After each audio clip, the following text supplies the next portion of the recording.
Hey, people. Act 2 the podcast, episode 51. How We we are doing? busy. Act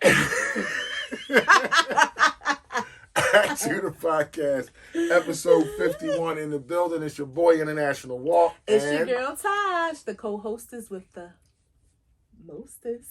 2 weeks in a row, she about to get in the union. Get some bennies up in here. How we doing, people? Act 2 the podcast is back. Episode 51. We feel y'all. good. Feel great to be up in here with y'all. It's New Year's Eve. It is New Year's Eve. About to go into another year. Hope everybody got their situations right. Hope everybody got some good thoughts in their head to take into the new year. Act 2 the podcast, you can find us on act2thepodcast.com. You can find us on Breaker. You can find us on Anchor. You can find us on Google Podcasts. You can find us on Spotify. You can find us on YouTube. You can find us on Radio Public. You can find us on Facebook. You can see us on TikTok. Ooh. So you can go all those platforms and you're going to see our faces. In some way, shape, form, or fashion, you're going to see our faces fucking around doing something. I feel like you was rhyming like tick-tock, tiggity. No, I was just giving the people. I'm going to give it to them again. You can see us on act2thepodcast.com. Wait, let me ask. When you do a countdown, do you start with your thumb or your pointer finger? It's a preference thing. But what do you prefer? I don't know, but you interrupting the flow to All say. right, go ahead. I want to count how you Okay, want because to I'm going to count. give it to them again. Give it to now them. you can give them to them act2thepodcast.com. You can go Breaker. You can go Anchor. You can go Google Podcasts. You can go Spotify. You can go YouTube. You can go Radio Public. You can go Facebook. And you can catch us on TikTok too. Fucking around doing some shit there. That's 9. That's a 9 piece. Yeah, I'm trying. I got. Guess what? We coming for the 10. Got people putting me We around. coming for the I'm coming, 10. trying. Yeah. How are you? I'm good. No. How are you? In this moment, I am well. I am better than I was yesterday. I am better than I was earlier in this week. So in this moment, I am well. How are you? Mentally. Yeah, mentally. Go with your mental. Mentally, I'm an 8. I'm an 8. You know, life comes at you and it's the end of the year. And what I want more than anything is peace. Mm-hmm. And I feel like you have to speak that into existence. So we're not going to talk about manifestation because I don't like that people give so much energy into manifest, and they take the God out of it. But that's another story. It's another story. But I'm gonna say I'm an 8. Mm-hmm. I feel good. Work is an 8 too. Work is an 8. It's work. It's work. Finances are. I'm gonna say finances are a 10. Wow. You know what? We I don't have anything to complain about when it comes to finances. Does everybody always want more money? Of course. I don't know. Maybe like people like Elon Musk don't want more money, but then if that was the case, he wouldn't continue working. I was going to say he keeps making more money. You would have thought that at $2 billion or $100 so million. I won't say everybody I know wants more money. It doesn't mean that you're not grateful for the money that you have. So in this moment, finances are a 10. Okay. How are you? How are you? You just get more dramatic with every I gotta keep you on your toes. Jesus, I'll be thinking something really wrong. Like, should we break fucking scene here? Like, what the fuck is going on? Oh, we break scene now? No, I'm just saying, like you. We don't break scene, no. Right? Work is a cool 9 because I was on vacation. So. Yeah, I was his sugar mama this week. Well, I still get paid, so you ain't no sugar mama. I'm still sitting home, but still get paid. Yeah, that's how your boy do. Mentally, I am about an 8. Yeah, about an 8 mentally. And give some. What's in that? Like why an 8? I mean, an 8 isn't bad, but I was ready to say, wow. No, 8 isn't bad. An 8 isn't bad. It's yeah, I got stuff on my mind. Some just worried about some things. This upcoming stuff. So yeah, it's about an 8. Okay, just wonder. Yeah, no, I mean, it's shit going on in life, but nothing major to me. That doesn't mean it's not major to somebody else. Okay. To a significant other. What's your money looking like? My money's always at a 9. And what I did, right, for the year in review, I took all our mentals, our work, and our finances, and average them out. And you come in on the mental side, averaging at about an 8. That's good. Out of all the shows we did, 50. So you average an 8. Not mad at an 8. Work, you average a 7. No, I'm not surprised. Yeah, we both. I should have gave it a 5 some days. We both average an 8 on mental, so we're 8 on mental for the average for the year. And you are a 7, and I am a 8 on work. Okay. And finances, you are 8 average, and I average a 9. I probably was complaining some weeks. Yeah, I mean, so I'm not surprised at those numbers. Yeah. What's your wows and woes this week? Oh wow, that was a I don't know why I wasn't prepared for that, because you always ask, and I usually, y'all know the show is usually it's at his. He is the producer, so I don't know what's coming, but I always know wows and woes are coming, so I try to think about that in advance. But in this moment, a little unprepared. Yeah, I was really unprepared, so that's good though. So let me just think. My wow was. We're talking about this week. This week, I got the chance to spend some time with my family. One of the things that we do for Christmas, we talked about traditions. It's just us, and I like it. It's peaceful. We keep on our pajamas. We don't get dressed.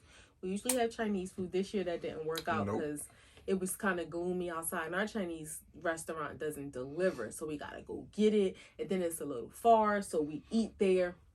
Nevertheless, we didn't do Chinese. But that's our tradition. And then, bless you, thank you, we see the family, my sisters, my kids, a few days after. And so that we stuck to that tradition. And it was just a good time spending time with them. Sitting around a table, having good, fun conversation, but, educational. We love talking. Obviously, y'all know that.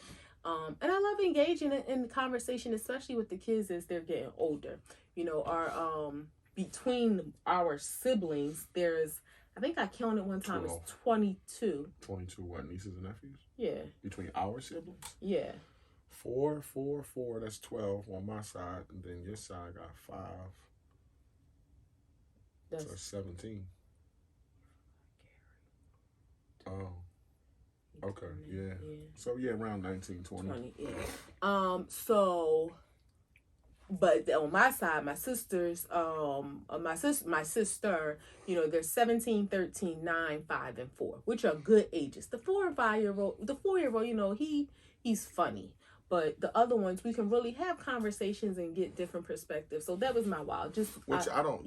Kids is great and all that, but I've always been one, like, and I don't want to sound harsh, but little kids.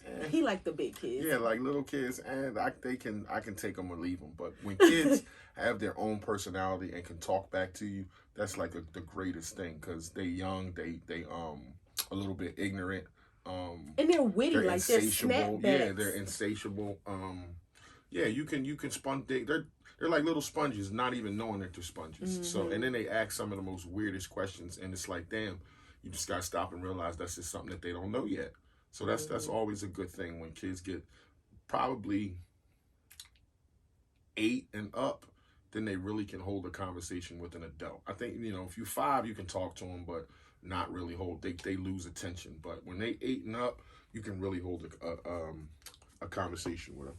I like the 4 and 5-year-olds because their level of world knowledge is just so minimum, and like you said, some of the things they ask and say, they just really don't know, and it's funny. But yeah, 8 and up, you get to have like a little deeper conversation. Yeah, and they don't lose interest. They actually are interested in talking or asking a question or something. Yeah. And our 9-year-old, that's my Aubrey-licious. She is, y'all know my Aub. So that was the wild, just having a great time with the family. She liked the video on TikTok of mine. Yeah, so really funny. She sent me a little joke because she saw it, and our last name is Dees, and she used it like, she said, "What is Dees?" And I was like, "That's my last name." She was like, "I know, get it?" I said, "What is Dees?" Like, she was using Dees as Dees. I was like, "Oh, look at you." I thought she was about to hit you with these nuts. I know. She know better. What was your woe of the week? My woe of the week is just it was just the realization that mental illness is real. So it wasn't like something new, but it was sometimes things just like tap you on your shoulder to remind you like, hey, this is here. I'm here. This is what the situation is. And it was just like a whoa, because it just kind of, I think of a whoa of something that just like shakes you for a moment.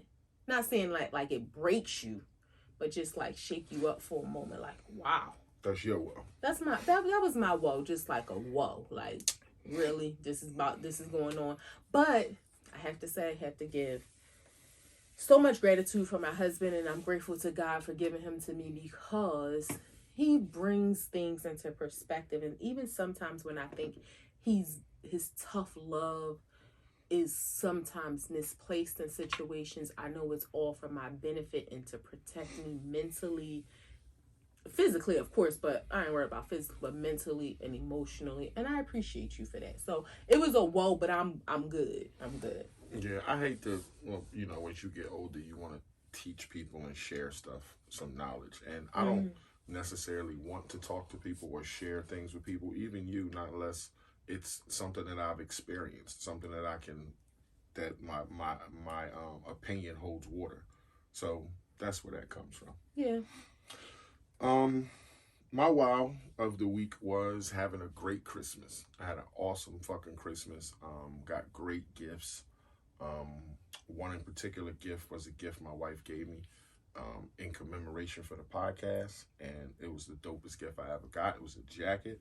Y'all gonna see a nigga flexing with that on. So yeah, that was super, super, super dope. So just having a great Christmas. Hope everybody out there had a great Christmas with their family. For small family that I had a great Christmas. My whoa.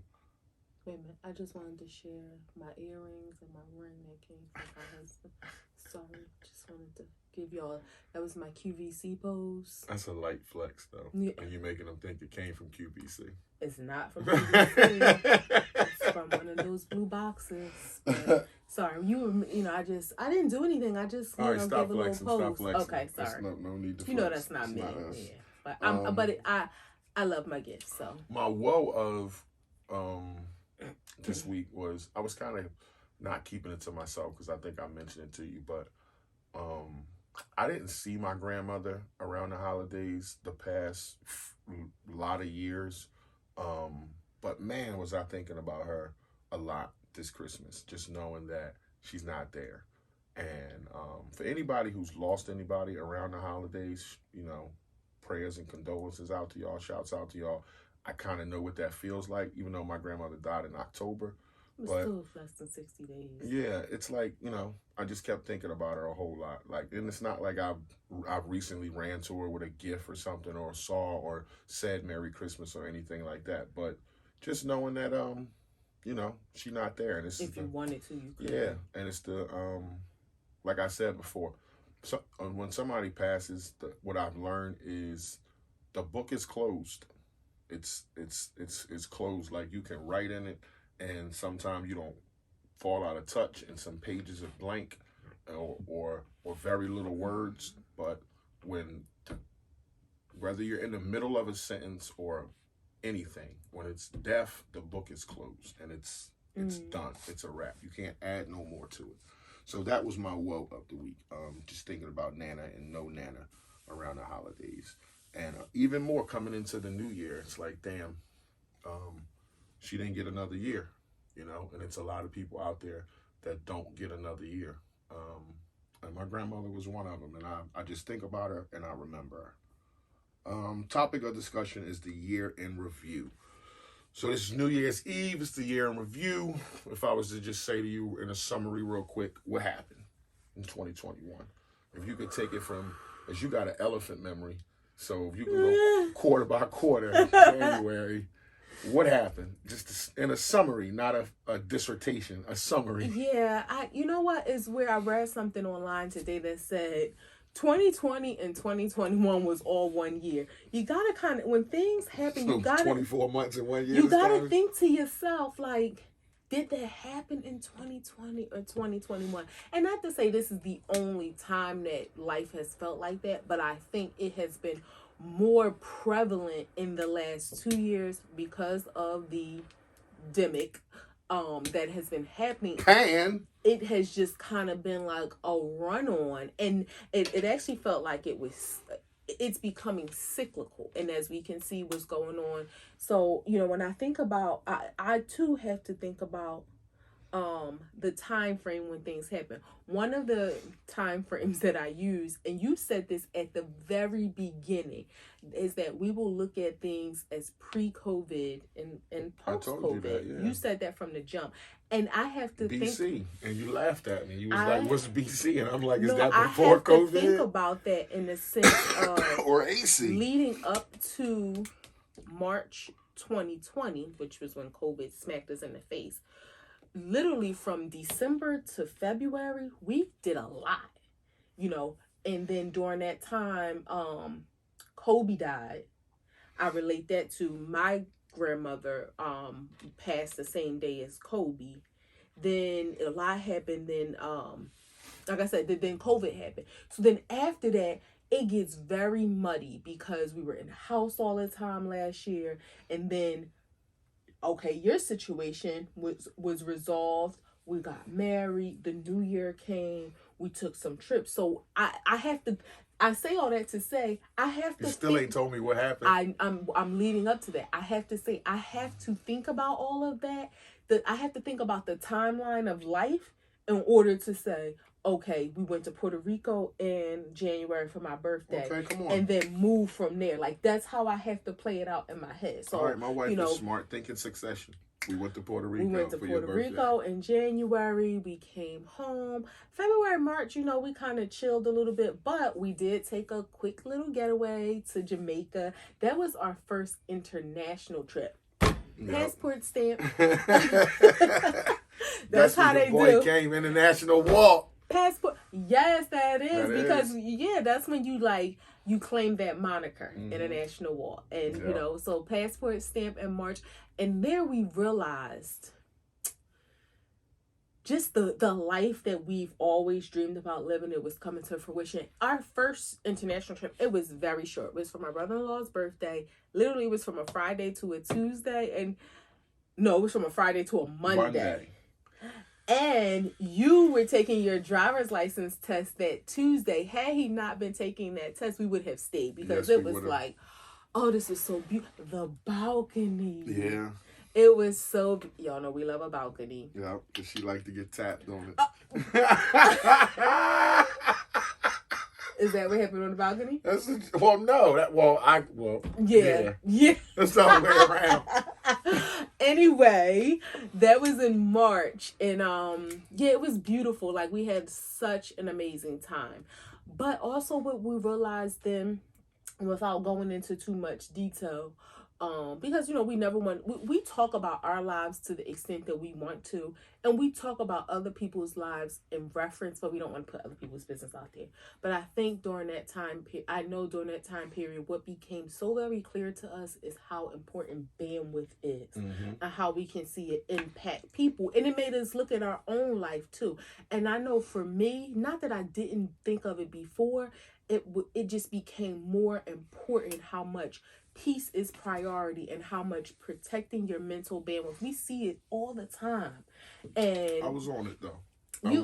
But I think then again, just like something is a topic, and then when it comes and sit in your lap or sit next to you, you like, whoa.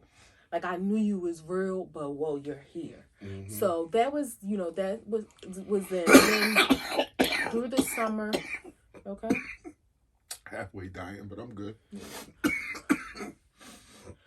Go ahead. Through the summer, we I'm checking on you, dead air, but I gotta make sure my husband's okay. I'm gonna pinch your titty if I'm dying. Through the summer, we enjoyed each other. We had a great time. That I would say we had a great time. We were really getting our feet established, and it sounds weird. We've been doing this 20 years. But this is a new life for us. This is our act 2, and really getting our feet established in that. And it was a roller coaster. Like, we're gonna get into that. I know. I'm headed to the point. I'm already in the second quarter. All right, but come on. All right, second quarter.